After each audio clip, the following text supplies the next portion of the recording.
बघू शकता आपल्या भाजीला रंग किती सुंदर आला आहे. तर मैत्रिणींनो, माझ्या चॅनलवर तुमचं सर्वांचं खूप स्वागत आहे, माझ्या मित्रमैत्रिणींचं. तर आज मी तुमच्यासोबत मटकीच्या भाजीची रेसिपी शेअर करते. तर पाहू शकता किती सुंदर कलर आलेला आहे भाजीचा. तर इथे मी मटकी घेतलेली आहे 2 वाट्या आणि ती रात्रीच टाकली होती पाण्यामध्ये आणि आता ती स्वच्छ धुवून स्वच्छ पाण्यात घेतली. आता आपल्याला ही गरम करत ठेवायची. तर मटकी आपल्याला छानपैकी उकळून घ्यायची आहे 10 मिनटं. 10 मिनटानंतर मग आपण फोडणी तयार करून घेणार आहोत.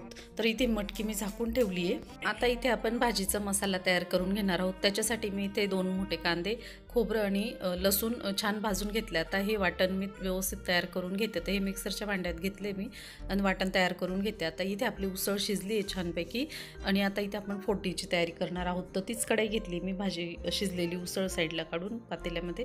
आता इथे मी 2 चमचे तेल घालून घेतले आणि हे वाटण तयार केलेले आहे ना, ते आपण सुरुवातीला आपण फोडणीमध्ये घालून घेणार आहोत. आता इथे मसाले बघणार आहोत आपण. तर इथे मी काळा मसाला घेतला आहे, गरम मसाला घेतला आहे, लाल तिखट घेतली, हळद घेतली आणि थोडंसं मटण मसाला घेतला आहे रेडीमेड. तर आपण ह्याचं छान आता फोडणी तयार करून घेणार आहोत. तर ह्या मिश्रणात वाटणामध्ये आपण मसाले सर्व घालून घेणार आहोत. तर सुरुवातीला मी ते उसळचं थोडंसं पाणी होतं ना, ते व्यवस्थित घालून घेतले फोडणीमध्ये आणि आता हे मसाले आपण सर्व टाकून घेणार आहोत.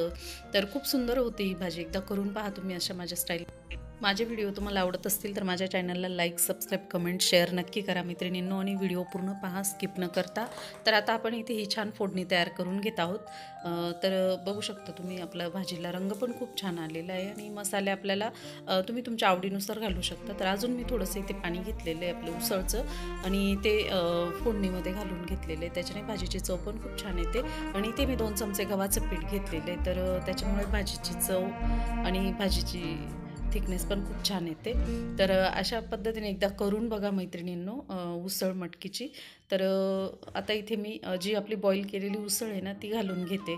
तर बघू शकता आपली उसळ म्हणजे 10 मिनटं छान शिजवलेली आहे ना, त्याच्यामुळे भाजीला काही वेळ लागत नाही.